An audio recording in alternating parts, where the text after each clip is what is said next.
మా తెలుగు తల్లికి మళ్ళీ పూడద్ద మక్కన్న తల్లికి మంగళహారతులు ఎందెందరో మహానుభావులందరికీ మా వందనములు. ప్రేక్షకులారా, ప్రస్తుతం మేము ఆనపుణ్యభూమిలో ఉన్నాము. విజయవాడ కనకదుర్గమ్మ వారి దర్శనం చేసిన తదనంతరం చిన్నజయ స్వామి వారి ఆశ్రమంలో కొంతసేపు గడిపి ఈరోజు తెల్లవారుజామున 5 గంటలు బయలుదేరి మేము భద్రాచలం పోయే దారిలో ఇక్కడ ఎంతో అద్భుతంగా అద్వితీయంగా అంత ఎన్నో ఎత్తుగలటువంటి పంచముఖ ఆంజనేయ స్వామి వారి దర్శనం చేసి ఇక్కడ కొంతసేపు ఇక్కడ ఆపి ఇక్కడ ఉన్న తెలుగు వారితో కొంతవరకు మాట్లాడతాము. నమస్కారం అండి. నా పేరు అప్పయ్య శాస్త్రి. సరే, ఈ దేవాలయంలో ప్రధాన అర్చకుడిని. ఇక్కడ ఈ ఆలయం నిర్మాణానికి శంకా రాజా గారు అనేటువంటి ఒక భక్తులు చాలా కృషి చేశారు.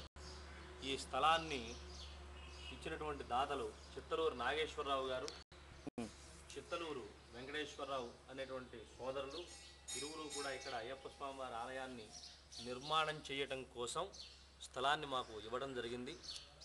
ఈ ఇచ్చినటువంటి స్థలం చాలా ఎంతో అద్భుతమైనటువంటి పూర్వజన్మ సుకృతం కలిగినటువంటి స్థలం కనుక స్థల విశేషం చేత ఇక్కడ ఈ దేవాలయాన్ని నిర్మాణం చేయడం జరిగింది.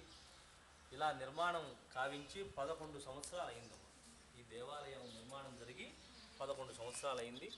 ఈ 11 సంవత్సరాలు కూడా చాలా అద్భుతంగా ప్రతి సంవత్సరం నవంబరు 7వ తారీఖు తేదీ ప్రకారంగా నవంబర్ 7వ తారీఖు ఇక్కడ వార్షికోత్సవం జరుగుతుంది.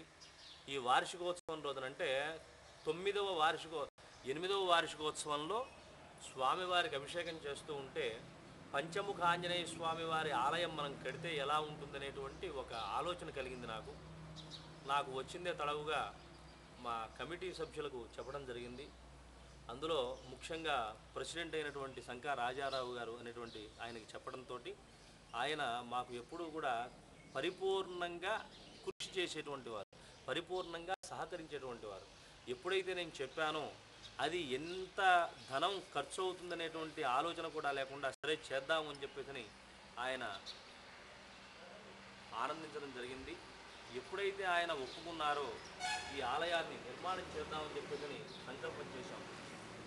సరే, దీనికి కావలసినటువంటి విషయం ఎంత లోతు మనం దీన్ని కాంక్రీట్ చేయాలి, దీని యొక్క బేసిక్ అంతా ఏమిటని చెప్పేసానంటే కాంట్రాక్టర్లు అంటే దీనికి సంబంధించినటువంటి ఇంజనీర్లు ఇక్కడ విగ్రహం కట్టడానికి అవకాశం లేదన్నారు.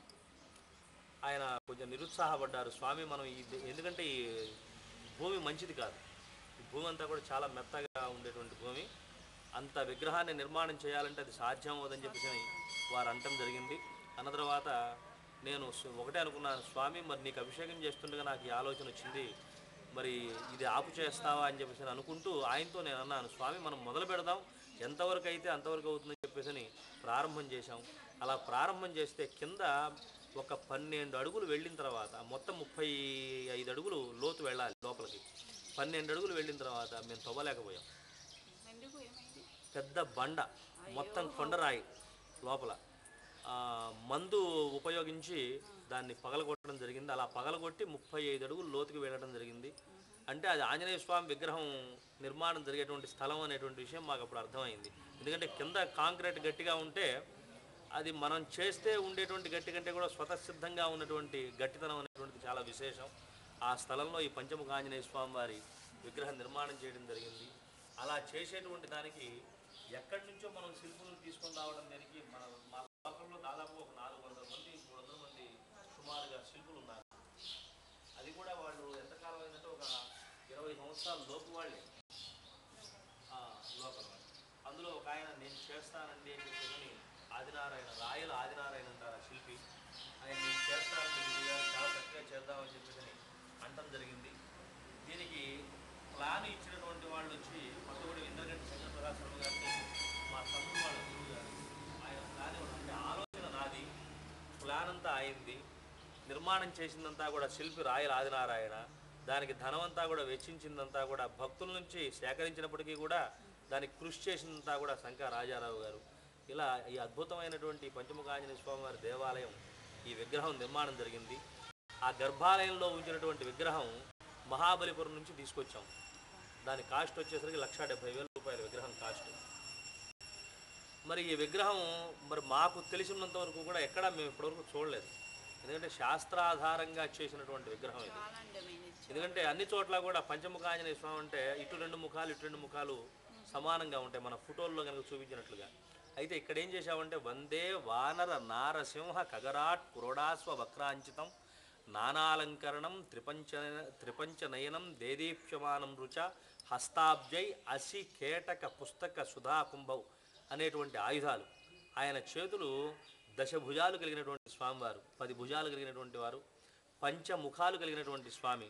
ఈ పంచముఖాలు కూడా ఏమిటి విశేషం అంటే పూర్వే కపిముఖశ్చ అంటే తూర్పుగా వానరముఖం చూస్తూ ఉంటుంది, దక్షిణే నారసింహేచ దక్షిణంలో నారసింహస్వామి వారు చూస్తుంటారు, పశ్చిమే గారుడం చేయవ పశ్చిమంలో గారుడముఖమైనటువంటి గారుడముఖం గరుత్మంతుడు చూస్తుంటారు, ఉత్తరంగా ఉన్నటువంటి స్వామివారు శూకరం అంటే సాక్షాత్ విష్ణుమూర్తి యొక్క స్వరూపం వరాహ స్వరూపం, ఊర్ధ్వే హయగ్రీవశ్చ విద్యాభివృద్ధికి మూల కారణమైనటువంటి దేవత ఆయన హయగ్రీవుడు, ఆయన విష్ణువంశి కలిగినటువంటి వారు.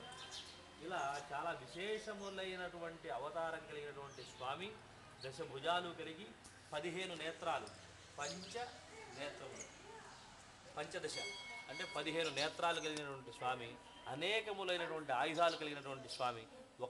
ఒక చేతిలో అమృత భాండం ఉంటుంది. ఆయన ఎప్పుడూ కూడా ఎవరైతే నమస్కారం చేస్తారో వాళ్ళకి అమృతాన్ని కురిపిస్తారట స్వామి. మరి ఒక చేతిలో పుస్తకం ఉంటుంది. ఆయన విద్యాప్రదాత, నేనే విద్యకి అధిష్టాన దేవత అని చెప్పేసి ఆయన చెబుతున్నారు. ఒక చేతిలో భయాల్ని పోగొట్టడానికి ఒక ఎముక, ఆ ఎముక పైన ఒక కపాలం ఉంటుంది. దాంతో భూత బాధలన్నీ కూడా పోగొడతానని చెప్పేసి స్వామి చెప్పడం జరుగుతూ ఉన్నది. అట్లాగే ఒక చేతిలో నేనే వ్యవసాయానికి సంబంధితమైనటువంటి అన్ని సుఖాలని ఇస్తానని చెప్పేసి స్వామి చెబుతున్నారంటే వ్యవసాయానికి సంబంధితమైనటువంటి హలము అంటే నాగల్ని పట్టుకొని ఉన్నారు స్వామి. ఒక చేతిలో పర్వతాన్ని, పర్వతం పేరు సంజీవ పర్వతం, ప్రతి ఒక్క ప్రాణికి కూడా ఆధారమైనటువంటి భూతమైనటువంటి సంజీవ పర్వతాన్ని పట్టుకున్నారు. ఇట్లా ఒక చేతిలో సర్పాన్ని, ఇక్కడ నాగశేషు ఈ ఆదిశేషుని ఇక్కడ నిర్మాణం చేయడానికి అది పోయిన నవంబర్ 5వ తారీఖు ప్రతిష్ఠ అయింది స్వామివారు. మొన్న నవంబర్ 5వ తారీఖే ప్రతిష్ఠ ఓపెనింగ్, ఇంకా నెల 15 రోజులు మాత్రమే అయింది. సరే స్వామి గారు, ఈ ఆధునిక కాలంలో ఈ పంచముఖ ఆంజనేయ స్వామి వారి యొక్క చోటు ఏమిటండి? ఆధునిక కాలంలో అంటే పాత్ర అంటారు. ఈ పంచముఖ ఆంజనేయ స్వామి వారు మైరావణ సంహారం అంటే రావణాసురు యొక్క సంహారం అందరికీ తెలిసిందే. రావణ సంహారం జరిగిన తర్వాత, రావణాసురు యొక్క సంహారం అనంతరం రామచంద్రమూర్తి అయోధ్యకి వెళ్ళిపోయిన తర్వాత మైరావణుడు అనేటువంటి ఒక రాక్షసుడు ఉన్నాడు. ఈ రావణాసుడికి అత్యంత ప్రీతిపాత్రమైనటువంటి అంటే సన్నిహితుడు అన్నమాట. అయితే ఈ సన్నిహితం కలిగినటువంటి మైరావణుడు రామచంద్రమూర్తికి ఒక లేఖ పంపిస్తాడు. ఏమిటి విషయం అంటే, నువ్వు రావణాసుడిని సంహరించగలిగావు, 10 తలకాయలు కలిగినటువంటి రావణాసుడిని సంహరించావు, నేను మైరావణుడిని అనేక భుజాలు కలిగి అనేక ముఖాలు కలిగినటువంటి వాడిని నీవు నన్ను సంహరించు, నన్ను నువ్వు ఎదుర్కొన్నట్లయితే అప్పుడు నువ్వు గెలిచినట్టుగా నేను భావిస్తాను. 10 తలకాయలు ఉన్నవాడిని సంహరించడం కాదు, నేను అంతకంటే ఎక్కువ తలకాయలు కలిగినటువంటి వాడిని అని చెప్పేసి తాను లేఖ పంపిస్తే అప్పుడు రామచంద్రమూర్తి ఏం చేస్తారంటే యుద్ధానికి పెడతారు. ఎట్లా వెళ్ళారు అంటే సీతాదేవిని వెంట పెట్టుకొని పెడతారు. సహజంగా యుద్ధానికి వెళ్ళేటప్పుడు భార్యను తీసుకొని వెళ్ళరు.